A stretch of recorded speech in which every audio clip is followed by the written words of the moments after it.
this video, we will walk through data modeling of an IRA to Roth conversion ladder.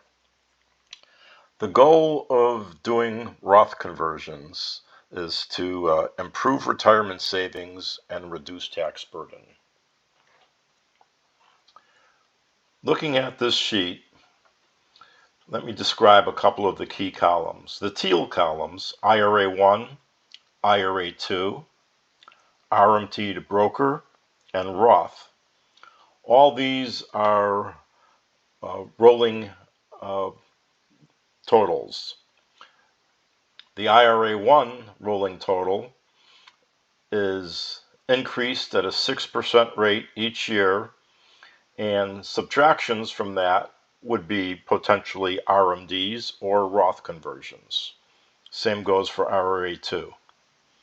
The RMD to broker column, that is a rolling total for RMDs that are, for the purpose of comparison, are deemed to be moved to a brokerage account, less any of the taxes on RMDs.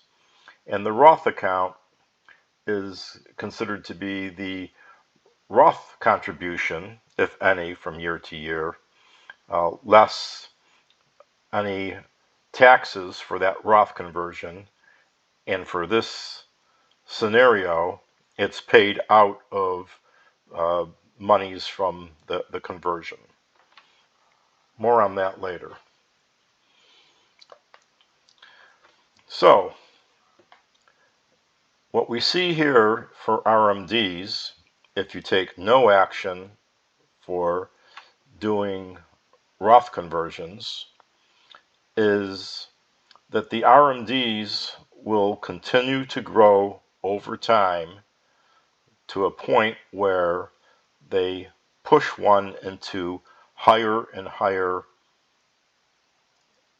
income, tax bracket, and IRMA payments. So let's pause for a second and talk about what describes that. And for that, I refer to the IRA frogs. That's what I call it. Frogs in a warming pot of water is a parable that describes failure to take action for a situation that will get worse over time, reaching a point of extreme failure. An IRA to Roth conversion scenario, where you don't do any Roth conversions, over time the RMDs grow, leading to higher and higher IRMA tax brackets, and that can be referred to as an IRA frogs scenario. So we will next look at the more step-by-steps, and then we'll actually go through a data modeling for this given input. We'll just scroll up to the top here. And where we start in the step-by-step is the input data. So the input data required to doing this modeling is basically the IRA account values, the deferred income values of spouse 1 and spouse 2. We'll need the birthday age of those spouses in the prior year, and we'll need their combined income. And we'll also note the age of the oldest beneficiary. To do the conversions, what we do is we have some helper cells here. And basically what these helper cells do is they help us reach a goal. So the helper cells help us reach a given AGI, or attempt to reach a given AGI. And when we paste, when we cut or copy that helper cell into one of these Roth contribution columns for spouse 1 or spouse 2, it will give us basically the dollar value in thousands that would reach the AGI. So that's how to start. And a question that I've received is, well, I want to do it for spouse 1 and spouse 2. Well, one would simply just take that 287, split it up as you want. Let's say 187 going to spouse 1. You would just key that in and then do 100 in for spouse 2 in the other column. So that's the mechanics of being able to use these helper cells. You could just key this in yourself manually. However, if you do have a target in mind of AGI that you want to stay within, you could see that due to when RMD formulas kick in, the number changes. So instead of having to manually calculate that, you could use the helper cells to help you do that. Next step down is, well, what are we looking at when we do this?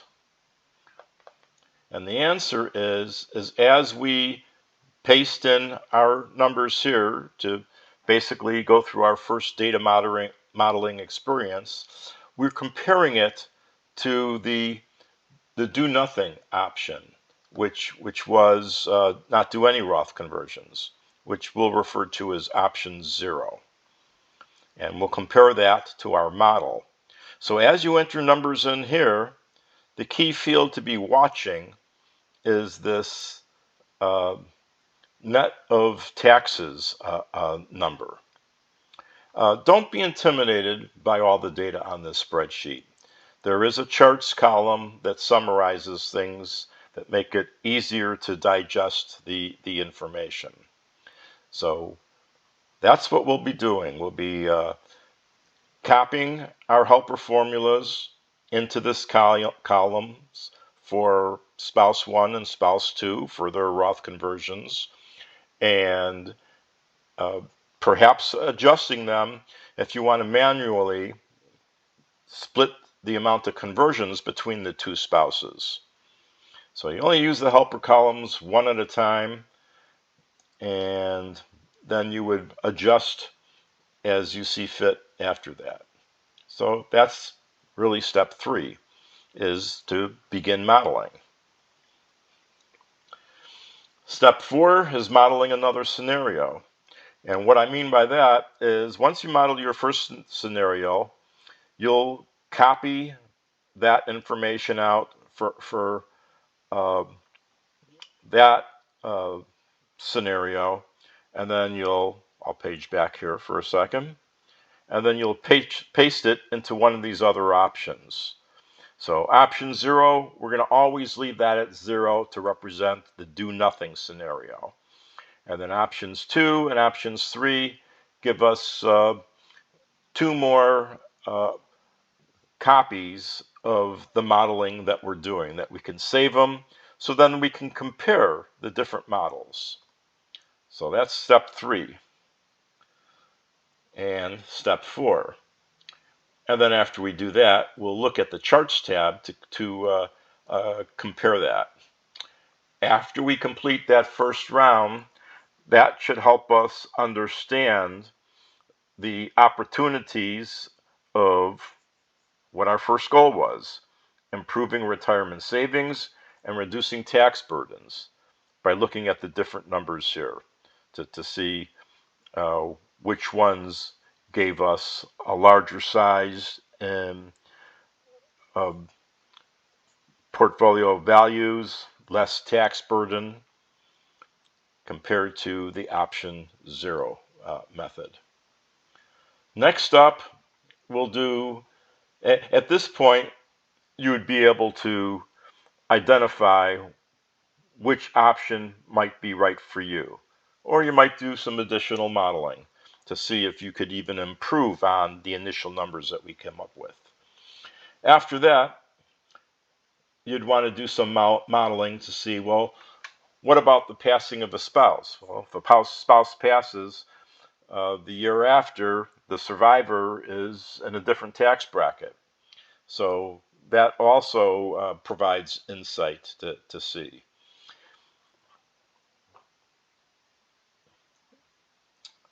Okay.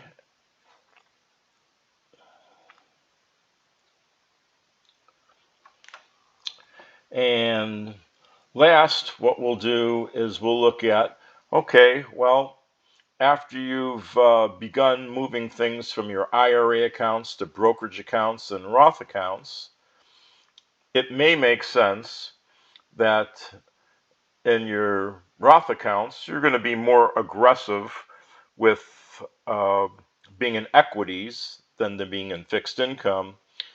And the same would be true for the brokerage accounts. So we're going to just change the expected rate of returns for those accounts to see what that does to the rates, or to see what that does to the values. All right, so let's get started. Let's go to the Input tab. Input tab is where you enter the 6 input fields that you need. The only way that the age of the beneficiary kicks in is it'll make one of the columns yellow.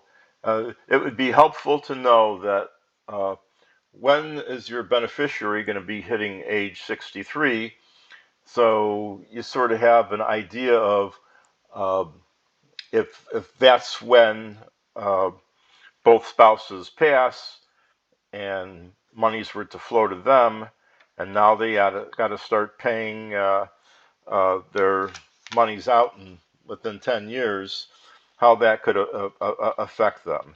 And if that event happens just as they're turning age 63, that could be pushing them into higher tax brackets and higher IRA payments for themselves.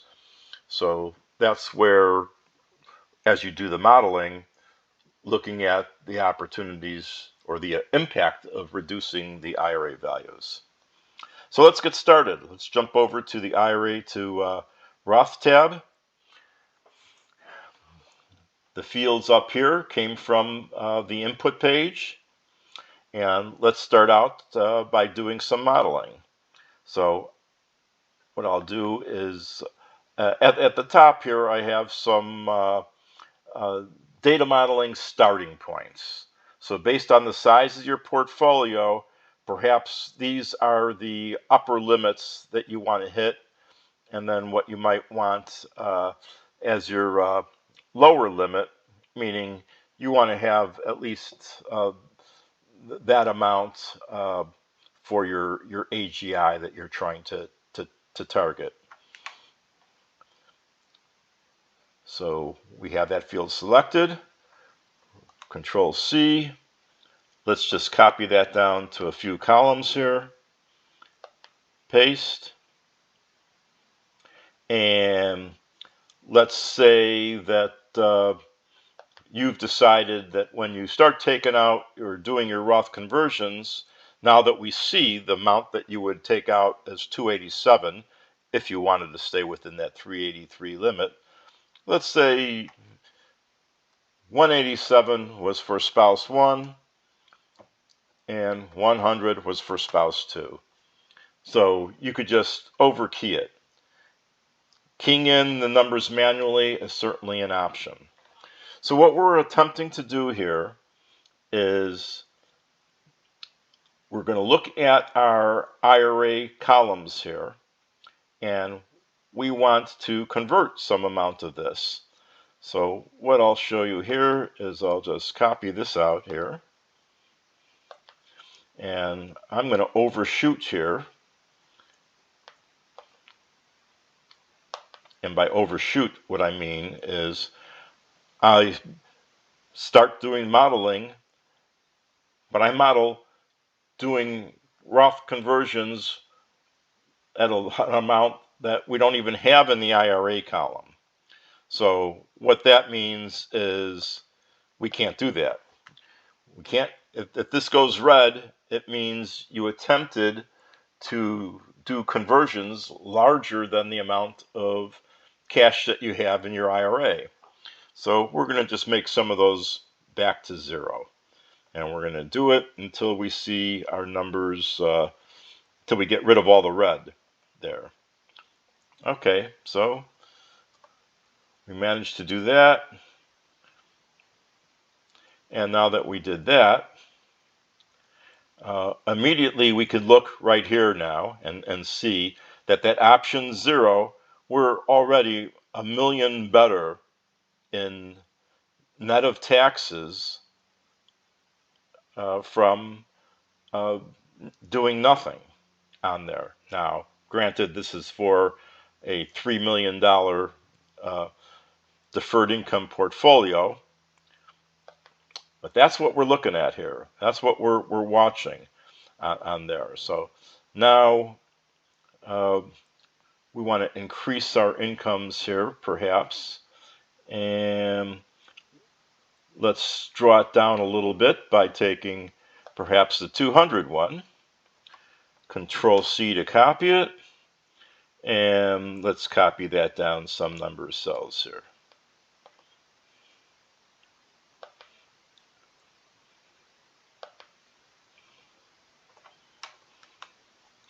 Okay, we went red again. We got to take a couple of these out.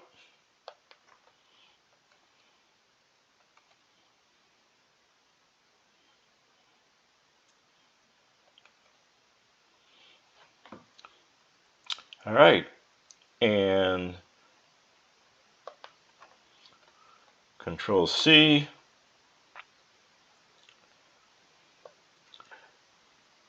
Now, let me just stop right here for a second. And we can see here that this means there'd be 150,000 left in those IRAs. That means if you had one beneficiary had to take that out over 10 years, they'd have to take out at least 15,000 a year. If you had multiple beneficiaries, then they would have to take out less.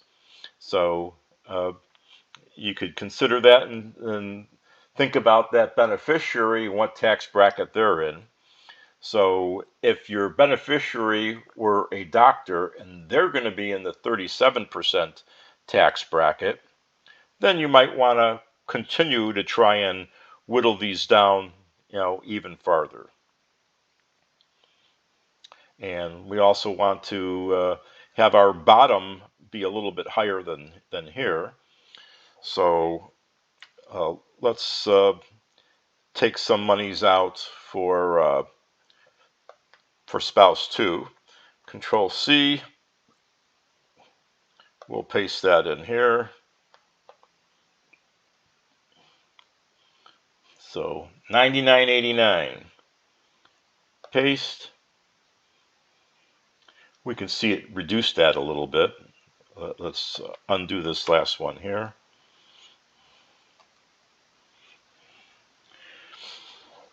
Okay. So you could be watching this. You'll see we were at 99.89 and now we're a little lower than that. So as you look at going more granular, you could. However, this is a forecast all the way out to 2051, and the reality is that your actuals on rates is going to vary year to year. So the idea here is that you want to seek basically and making a plan for going forward on whether or not you should do Roth conversions and perhaps the size of the Roth conversions. So yes, you can swizzle these numbers to get even closer. Perhaps in this case you would want to avoid having to take an IRA payment here, so you could change this number to make these other ones come up. Let's do that. So let's look at this one here, and let's say we're going to put that back to keep within the 200 limit, so we don't hit the push into the higher IRA rate. Control V.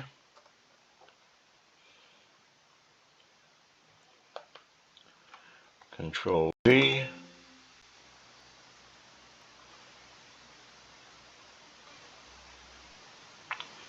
Nope. Control C, Control V.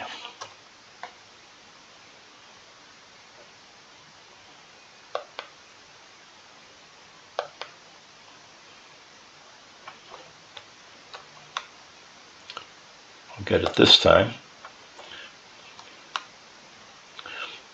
Okay, so let's back off of one of these numbers here. All right, so we're seeing, playing with this, we pushed ourselves a little bit too high on a couple of these cells. We got to back off another one here. And we got to back off some of these. We can see the numbers there are too high. So we will just back off some of these and see where we get to here.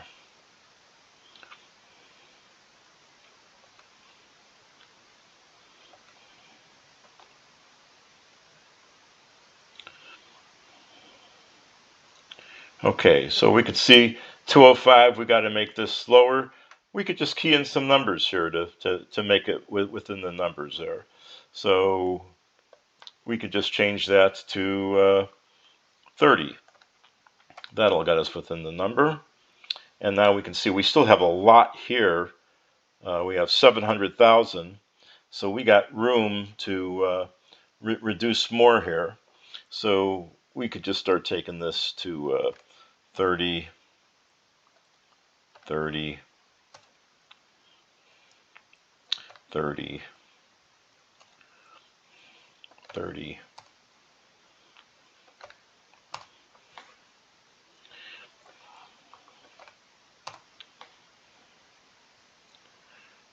Okay, and got a couple up here.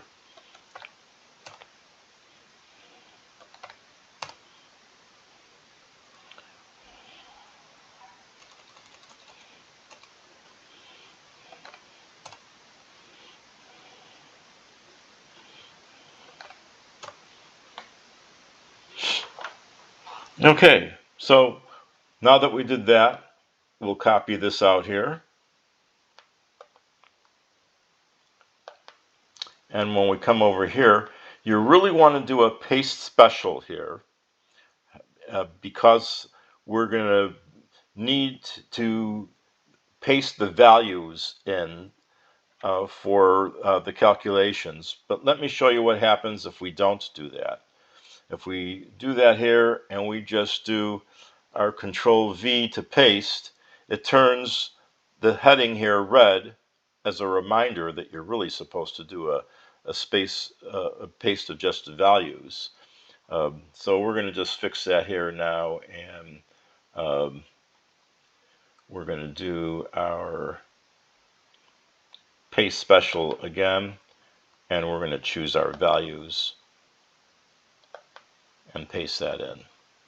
And we can see, because these are no longer formulas that we pasted, we needed to be able to paste the specials, and I'll show you why. It returns back to blue for the column headings. Okay, so that took us, for the length of this video so far, just 23 minutes. Doing the actual data modeling was probably less than 15 minutes to do our first data model. And our first data model showed an improvement for this hypothetical of over $1 million in net of taxes amount. For the Roth IRA RMD's total here, it doesn't look as dramatic, but if we look at the taxes paid, we can see the vast improvement, about $500,000 compared to doing option 0. And we did that by doing something that goes against some conventional wisdom, but I'll explain why conventional wisdom doesn't apply in this case. So what we did here, by hitting the 383 AGI limit, we voluntarily are paying more in our IRMA amount and what will be our IRMA premiums for a whole number of years. However, by doing that and doing it in a method of our supersized Roth conversions, we stayed in control of the RMD growth over time, and it didn't spiral out of control. And by it not spiraling out of control, we were able to make the choice of when we were going to push ourselves into higher brackets. So we did that. We saved it in an additional model. And now what we'll do is we'll just look at another really simple model. And what I'll do here is I'll just paste these numbers back to 0 here.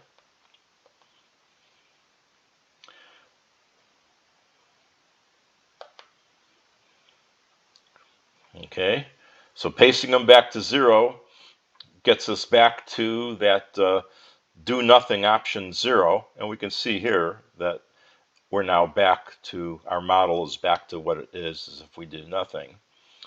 And just a note here is in that option 0, those IRMA payments just spiraled out of control because the RMDs spiraled out of control. So what if we just tried to pay everything? Let's do one whole mega conversion. Let's do 2968. Again, this value here is in thousands. And by doing that, we converted the whole IRA account all at once.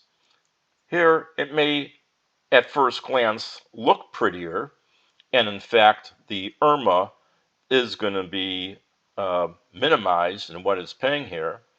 However, let's understand what it is that happened by doing this.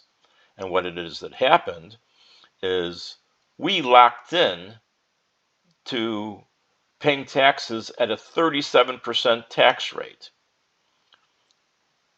Let's look at that model. So if you do that, okay, it's total IRMA tax amount, or its total tax amount here, total IRMA, is less than under option 0. However, by doing that, you're locking in to paying 37% rate, which means if we look at it from the net of taxes perspective, it actually is a worst case scenario than option 0.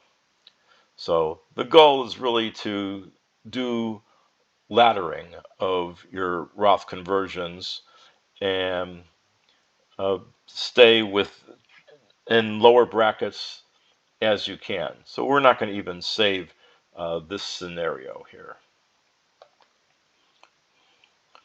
Okay, so now that we did that, let's take a look at the charts that are available.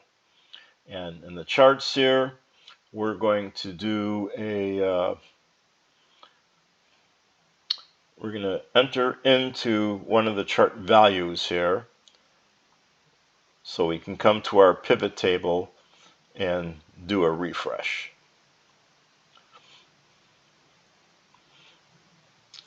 Okay.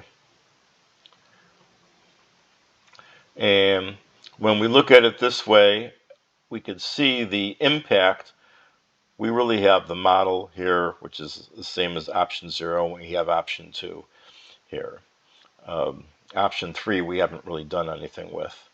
But what we can see here is that our option 2, where we did some aggressive conversions, it reduced the amount, our tax burden, compared to the do nothing approach.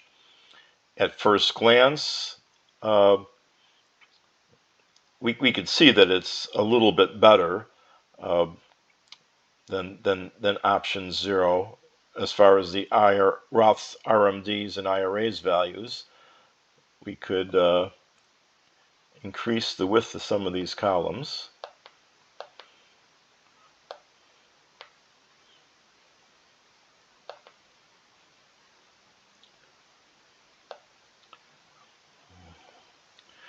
Okay.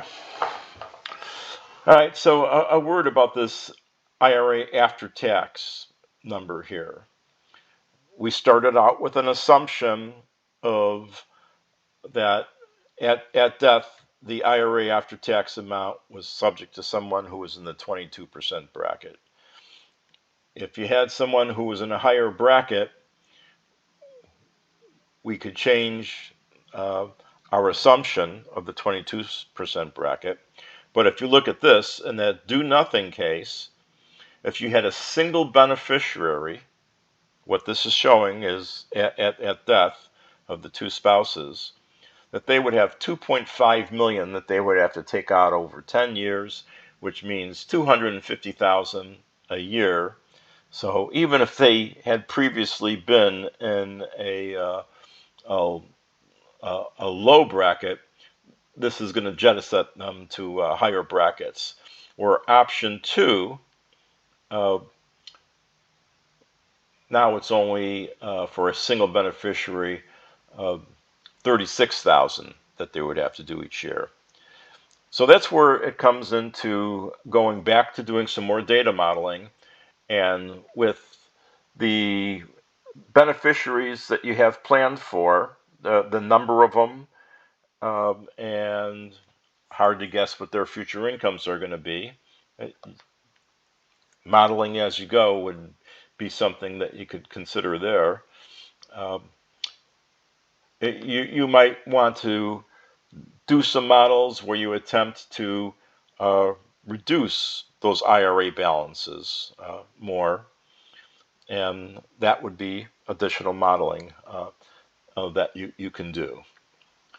And here we see the comparison of the net less taxes, and we can see clearly the difference here and what it did for our IRMA taxes and all that. Okay, let's take a look back at our step-by-step. And so where we left off is we looked at the charts and we saw the opportunities for improving retirement savings and reducing tax burden that could help you in your decision about how much monies you would consider doing for Roth conversions, and whether or not it makes sense to do that. The next thing is, well, modeling if a spouse passes and what that would do to a given portfolio. And as you work along the route here, keep in mind to consider seeking advice from a qualified professional who understands your individual financial situations before proceeding with any IRA to Roth conversion. Your retirement accounts you built up over 20, 30 years,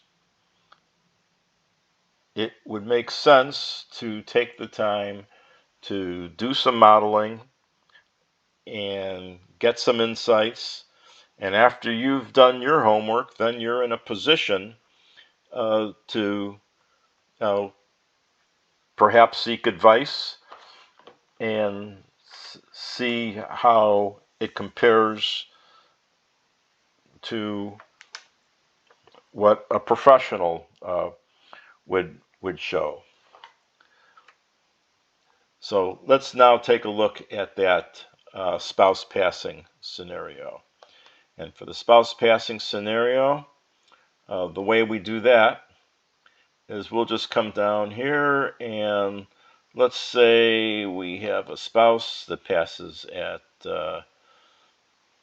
85.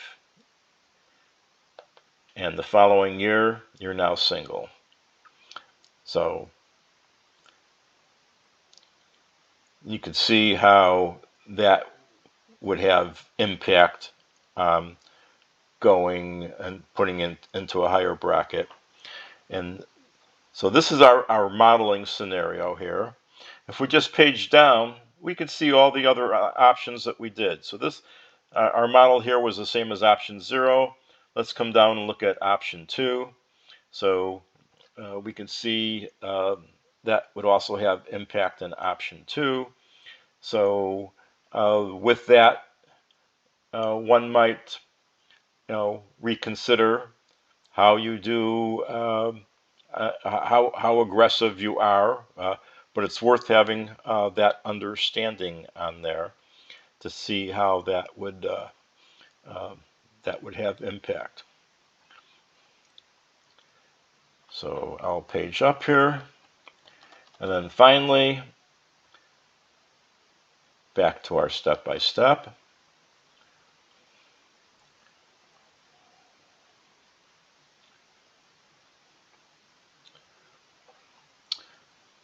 What we want to last take a look at is, okay, so as you move your monies from IRA accounts to brokerage accounts and Roth accounts, it may make sense that your Roth accounts are more aggressive from equities. Same for your broker accounts. So we're going to just tweak those to make them be 7% instead of 6%. So we'll come back to our input tab here. We'll actually just do it on our Roth tab here. And we're going to just put in 0.07 and 0.07. And when we do that, what we can see is that it has impact on the amount numbers here. So we'll come down a page here.